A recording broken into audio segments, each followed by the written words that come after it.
Tim. Doing anything interesting? Anything happening with you? I mean, I was having a single beer and enjoying my Wednesday evening and thinking that it was going to be a casual one. Maybe I was even going to go shoot some pool. And you know what? The Mavericks said no to that. And that's all right with me. Such is the job. Here we are. Such is the job. Tim Cato of The Athletic, Dallas Mavericks beat reporter and insider for The Athletic. Good enough to join us here on 105 Through the Fan. Let's just get your initial reaction. Christian Wood, 17 points, 10 rebound guy for the Houston Rockets in 68 games last year, now gets moved to the Dallas Mavericks. Your initial reaction and thought to this trade and what it means for the Mavericks based on who they have sent on to Houston in exchange for Christian Wood.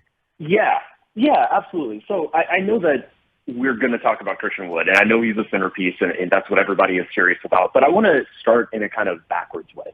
I think in the postseason, it was very clear, the problems of a roster get exposed in the very harsh spotlight of the postseason.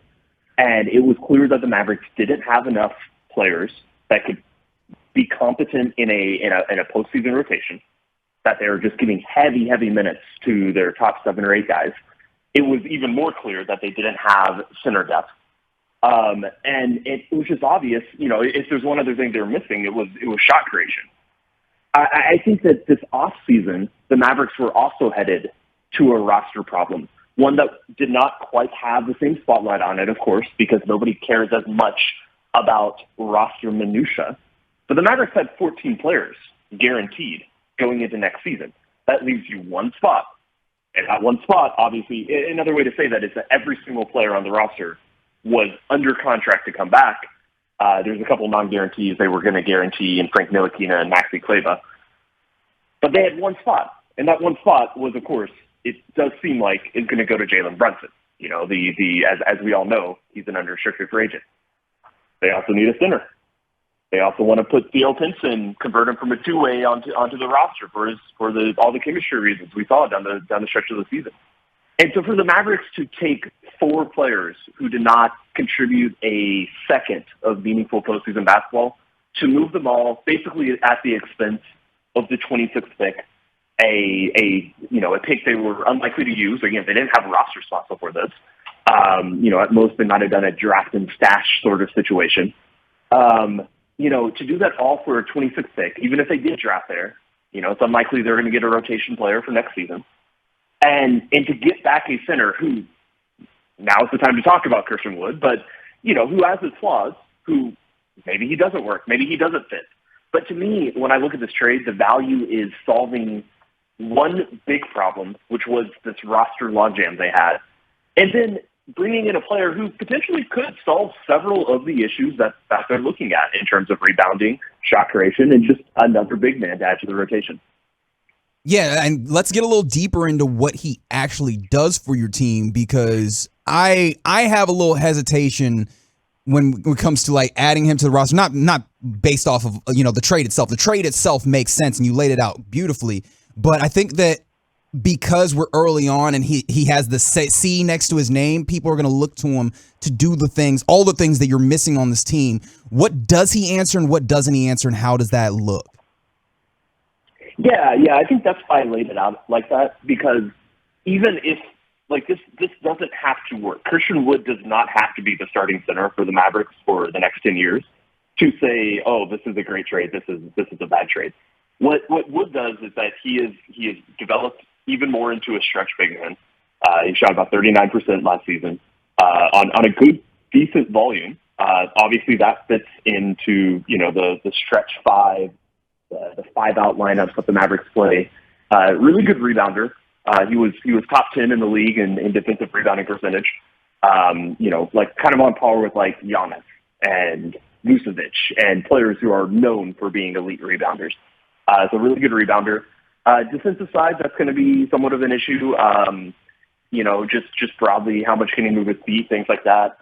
Certainly there are questions about his offensive game overall will adapt. We're not going to get, I'm certain, but you're not going to go out and give him Kristaps for things post-ups. That was already a saga how he went through for multiple seasons.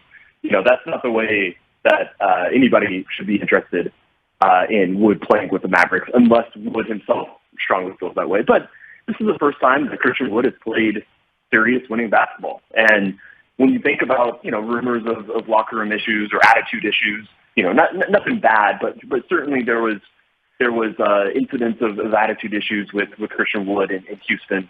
When you look at that stuff and you realize, okay, this is the first time he's ever going to be on a playoff team, you have to think initially that there's optimism that stuff will get resolved. And so that's why it's a good gamble, and that's why it makes sense for the Mavericks to make this deal. And yeah, again, I wouldn't pencil him in, or I wouldn't ink him in as, this is the new center and the Mavericks have solved all their issues.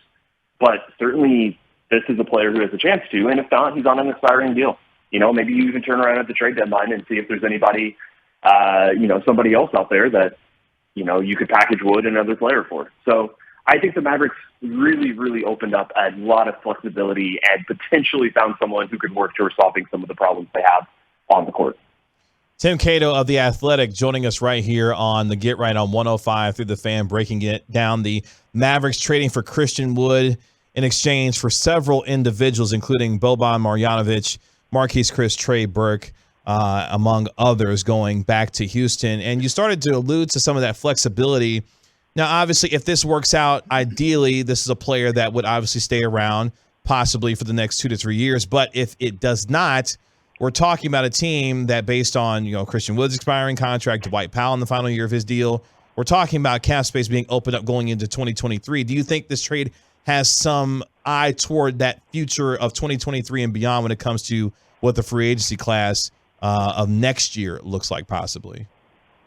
I'm still digging into the spreadsheets. I think it's unlikely that the Mavericks are going to have cap space in the next few off seasons unless they really committed to it.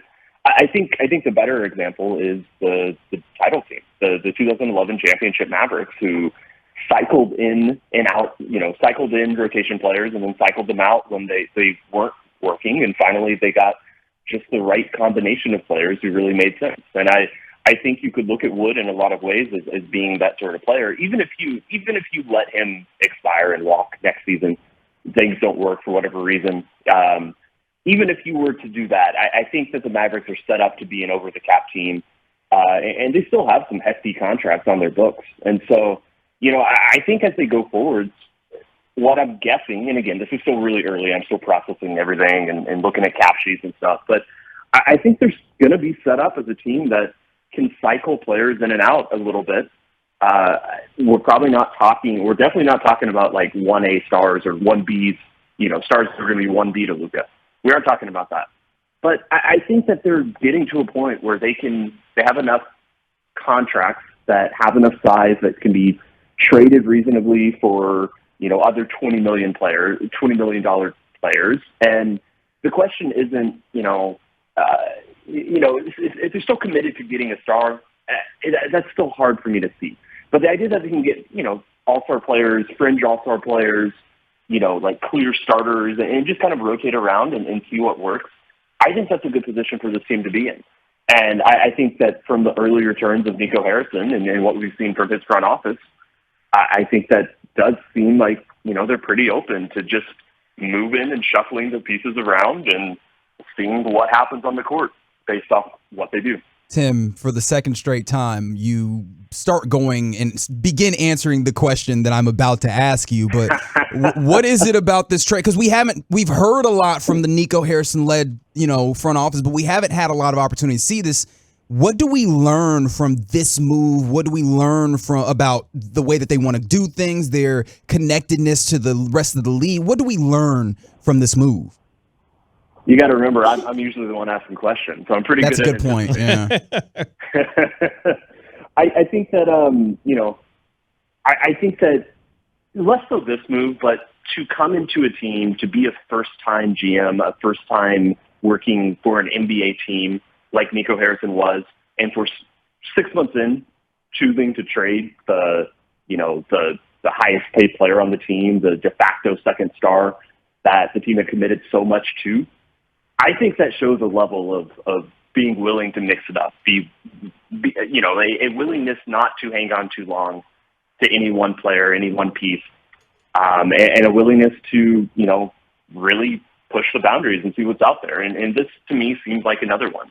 My initial reaction was, wow, why did Houston do this? And, over the past hour, I think Houston had some pretty reasonable justifications for this trade as well. I highly doubt that, Christian Wood on an expiring deal had too much more out there.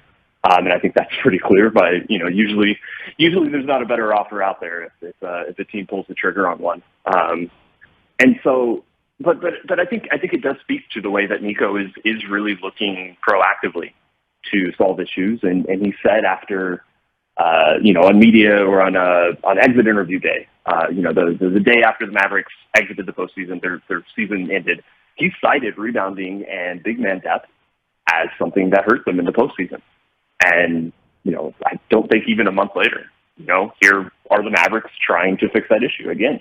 It might not work. I'm still grappling with my overall thoughts on Christian Wood as a player, how he's going to fit. But, the idea is to bring in talented players and see how they fit next to Luka. And the great thing about Luka is that he makes everybody better. He makes all his teammates better, almost without exception. And so that's a really good spot to be in. And that's why this move makes so much sense. And I think should give you confidence about, the early returns of Nico Harrison as a GM.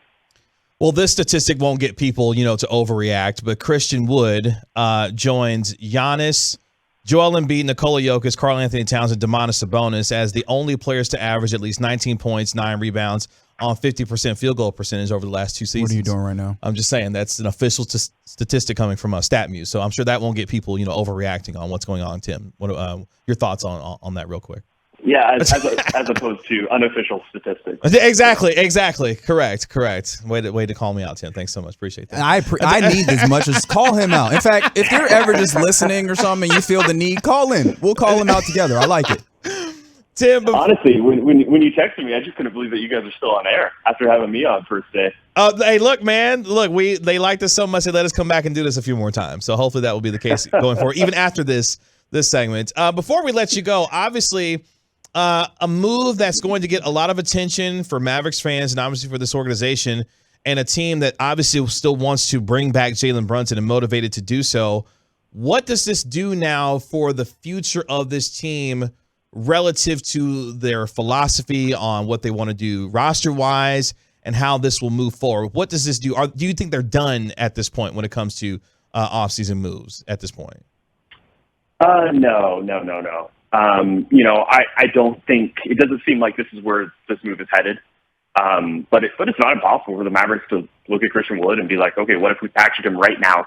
Once it rolls over to July 1st, you can't do that. But they could theoretically package him right now with another player and ship him off somewhere else. And if some other team with a player they were more interested in was interested in, let's say, Christian Wood and Tim Hardaway Jr., that is possible. And I think that thought might even flash through their head. Now, I do think Wood is the type of guy that is talented enough that you should see what he looks like. That is a worthwhile and interesting gamble to make. And again, gamble's probably even too strong.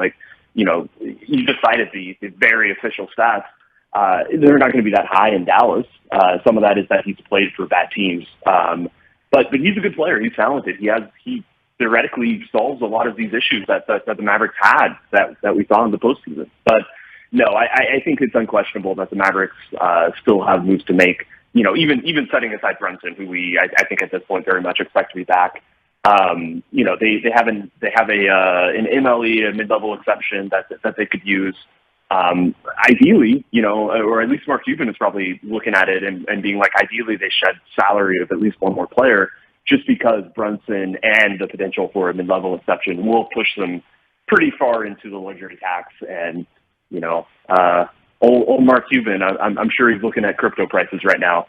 He's willing to pay. He's willing to pay luxury tax. He told me plenty of times this season that he's ready to do it. But still, every single team, every single owner is incentivized to try to reduce that to a degree. So I definitely would be surprised if there's going to be more moves to be made, and there has to be, because the Mavericks just sent out 4 players and they only got one in return. So they now have roster slots. Even if you put Brunson and sign Theo Pinson back onto this roster, there's still a couple spots now that they definitely will have to fill. So yeah, no, there's definitely still more moves coming. In a lot of ways, this was just kind of setting up what they can actually achieve this summer to get even closer to kind of the goals that they had when the season ended.